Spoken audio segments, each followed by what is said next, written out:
बस्तर पर आदिवासियों को इस प्रकार से उसका मतलब आरोप लगाकर नक्सली बताकर उन पर हमला किया जाता है, मारपीट कर उनका खून बहाया जाता है। हम वो इनकलाब हैं, हम वो इनकलाब है, जुल्म के जवाब हैं, जुल्म के जवाब है। हर शहीद का गरीब का हमें जो ख्वाब है, हर शहीद का गरीब का हमें जो ख्वाब है। हमारे तरफ विकास तो नहीं हुआ, बल्कि वहाँ और जानवर थे, वो लोग इधर उधर भटक कर पूरा मतलब घर वर है आदिवासियों को उसको तोड़ फोड़ कर। जरूर जनता इसको मुंहतोड़ जवाब देगी 24 में।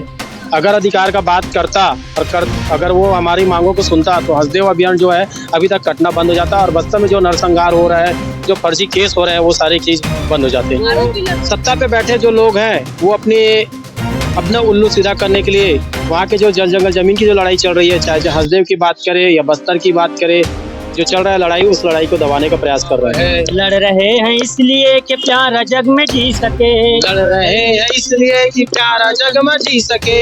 आदमी का खून कोई आदमी न पी सके, आदमी का खून कोई आदमी न पी सके। सटीक खबरों का सीधा असर। आप देख रहे हैं एनसीआर समाचार। आप लोग जो छत्तीसगढ़ से चलकर आए हैं प्रेस क्लब ऑफ इंडिया में, क्या मांगे लेकर आए हैं सरकार के पास? बेसिकली हमारे छत्तीसगढ़ में जो आंदोलन चल रहा है, जल जंगल जमीन को बचाने के जो लड़ाई चल रहा है, उस लड़ाई को जो वहाँ स्थानीय स्तर में दबाने का जो प्रयास चल रहा है, उसके खिलाफ यहाँ आज आकर के प्रेस क्लब में हम अपना बात रखना चाह रहे हैं। हमारी लड़ाई किस तरह चल रही है, किस तरह से हमें दबाने का प्रयास चल रहा है। कौन दबा रहे हैं आप लोगों को? जो सत्ता पे बैठे जो लोग हैं वो अपना उल्लू सीधा करने के लिए वहाँ के जो जल जंगल जमीन की जो लड़ाई चल रही है, चाहे हसदेव की बात करे या बस्तर की बात करे, जो चल रहा है लड़ाई, उस लड़ाई को दबाने का प्रयास कर रहे हैं। पर वही सत्ता में राष्ट्रपति द्रौपदी मुर्मू है जो कि आदिवासी है, वो भी बैठी हुई है, क्या वो आपकी बात नहीं सुनती है क्या? अगर सुनती तो मुझे लगता है कि हसदेव जंगल कटाई अभी तक रुक जाता। तो सरकार तो बदलती रहती है, वहाँ कोयला खदान का मामला आता है, वो वर्षों से चला आ रहा है। एक सरकार बदलेगी फिर दूसरी सरकार यही काम करेगी, तो आप लोग कब तक लड़ेंगे? जब तक हमारे अंदर लड़ने की क्षमता है तब तक लड़ेंगे, जब तक हमारा मांग पूरा नहीं होता, जब तक हमें जल जंगल जमीन हमारे वहाँ के मूल निवासियों के हाथ में नहीं आ जाता, तब तक हम लड़ेंगे। कितनी संख्या आप लोगों को, कितने लोग प्रभावित हो रहे हैं? अभी तो हम एक थे, 1 से 2 हो गए, 2 से 100 हो गए, 100 से 1000 हो रहे हैं। कितने क्षेत्र के लोग हैं आप लोग आदिवासी जो प्रभावित हो रहे हैं काम से, कटाई से, पेड़ों की कटाई से? हसदेव अभियान क्षेत्र में जितने लोग आते हैं, एक संख्या, उसका फिगर हम बता नहीं सकते। उस क्षेत्र में जितने लोग हैं वो सारे लोग प्रभावित हो रहे हैं। कितना बड़ा क्षेत्र आपका? आप आदिवासी है ना, आपको पता होना चाहिए आपके क्षेत्र में कितने लोग रह रहे हैं, आप तभी तो अपने मुद्दों को उठाएंगे। हमारा जो जिला है सरगुजा जिला और हसदेव अभियान क्षेत्र जितने हैं वो सारे उसमें आते हैं, उसमें फिगर नहीं बता पाऊंगा मैं।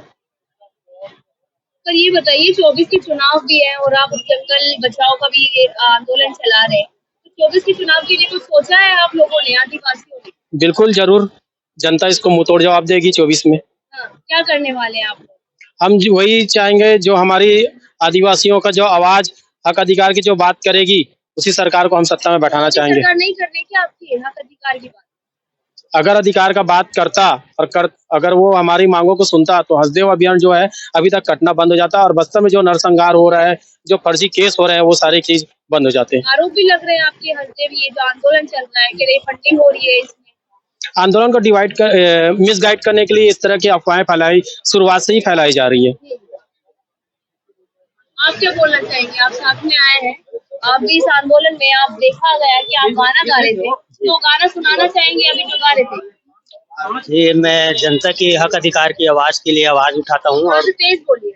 जन मुक्ति मोर्चा छत्तीसगढ़ से हूँ और जनगीत जन कवि हूँ वहाँ का, और मैं हर आंदोलन में जनगीत के माध्यम से ही मैं जनता को अपना विचार रखता हूँ। हाँ, अभी मैं जो गीत गा रहा था, बिल्कुल सुनाइए।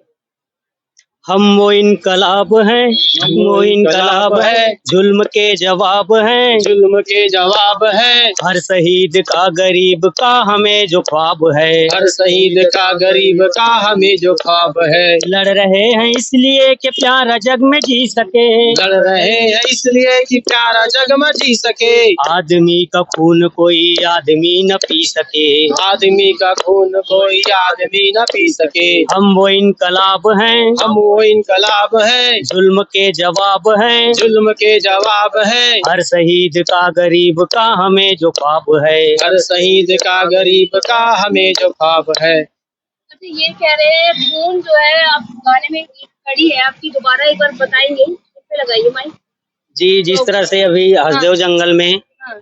आदिवासियों के ऊपर अत्याचार हो रहा है, देखा जाए तो वो लोग भी इंसान हैं और जो सरकार सत्ता पे बैठे वो भी उसका भी खून लाल है, इसका भी खून लाल है। हाँ। और जिस तरह से वहाँ बस्तर पर आदिवासियों को जिस प्रकार से उसका मतलब आरोप लगाकर नक्सली बताकर उन पर हमला किया जाता है, मारपीट कर उनका खून बहाया जाता है, तो वही खून जो सरकार इधर का खून उसका भी खून लाल, उसका भी खून लाल, तो इसी को किस तरह से अच्छा, राहुल गांधी बात कह रहे हैं कि आदिवासी देश का मालिक है, जी तो क्या कहना चाहेंगे इस बयान को लेकर? किसको राहुल गांधी कह रहे हैं कि आदिवासी जो है वो सबसे बड़ा देश का मालिक है। तो हमारा क्षेत्र उधर छत्तीसगढ़ तो पूरा आदिवासी इलाका है, वो तो छत्तीसगढ़ का तो मालिक है ही। देखिए, जंगल का दोहन किया जाता है विकास के नाम पर। जी, तो आप लोगों के यहाँ जो विकास उसका दोहन किया गया है, क्या विकास नहीं हुआ उससे? उससे हमारे तरफ विकास तो नहीं हुआ, बल्कि वहाँ और जानवर थे, वो लोग इधर उधर भटक कर पूरा मतलब घर वर है आदिवासियों को उसको तोड़ फोड़ कर रहे हैं। शहरी इलाके में घुस गए वहाँ का जानवर और विनाश ही हो रहा है, वहाँ तो विकास का कोई जवाब नहीं। हाँ बिल्कुल। जैसी बताइए। विकास की परिभाषा क्या है? मैं ये चाहूंगा, पहले सवाल ये है कि विकास किसके लिए कर रहे हो? विकास अगर समूचे समाज के लिए कर रहे हो तो वो विकास है। अगर तुम किसी एक वर्ग के लिए कर रहे हो तो ऐसा विकास हमें कतई नहीं चाहिए। कौन से लेकर है विकास वो होना चाहिए जो जमीनी स्तर में जो लोग हैं, मजदूर किसान हैं, जो लोग वहां पर निवास रहते हैं, उनको विकसित करे, उनके हित में हो, ना कि किसी एक वर्ग को, पूंजीपति वर्ग के लिए आप एक अडानी अंबानी को देने के लिए तुम वहाँ के कोल माइंस चालू करने के लिए वहाँ के आदिवासियों को बेदखल करोगे, वहाँ के जमीन को नष्ट करने के लिए वहाँ से वन्य जो प्राणी है उनको तुम बेदखल करोगे, तो ऐसा विकास का हम घोर विरोध करते हैं। कोयला खदान है वहाँ पे, पेड़ कटाई हो रहे, खदान का काम शुरू होगा, हाँ। तो रोजगार क्या आप लोगों को उससे बेनिफिट नहीं मिलेगा? रोजगार किस लिए चाहिए? रोजगार हमें जीवन चलाने के लिए चाहिए। क्या वहाँ खदान नहीं खुला तो हमारा जीवन नहीं चल रहा है? हमारा जीवन चल रहा है और अच्छे से चल रहा है। हम भी पढ़ रहे हैं, हम भी दिल्ली आए अभी आपके पास में, लेकिन तुम्हारी मंशा क्या है? सीधी सी बात है, तुम हमें रोजगार देने के बहाने तुम हमको लालच दे करके वहाँ हमारा जो संपत्ति हमारे पुरखों ने जितने दिन से संजो के रखा है उसे तुम दोहन करना चाहते हो। सीधी सी बात है, हम ऐसे विकास कतई नहीं चाहते। मैं यही कहना चाहूंगा कि आप जिस तरीके से मीडिया के माध्यम से सरकार को, भारत सरकार को यही कहना चाहूंगा कि 1965 के दशक से हमारा भारत सरकार हमारे बालोद जिला, छत्तीसगढ़ बालोद जिला में एक खदान खोला है जहाँ आप लोग वहाँ पे रहते हैं। उस जगह में विकास के नाम से, विकास किसको बोलते हैं? जिस तरीके से विकास की बात है कि वहाँ पे एक सही ढंग से एक स्कूल होना चाहिए, विश्वविद्यालय होना चाहिए, इलाज, बीमारी जो होता है उसके इलाज के लिए हॉस्पिटल होना चाहिए, पर वहाँ खदान खुलते समय वो सब चीज का सुविधा दिया गया था उस क्षेत्र में।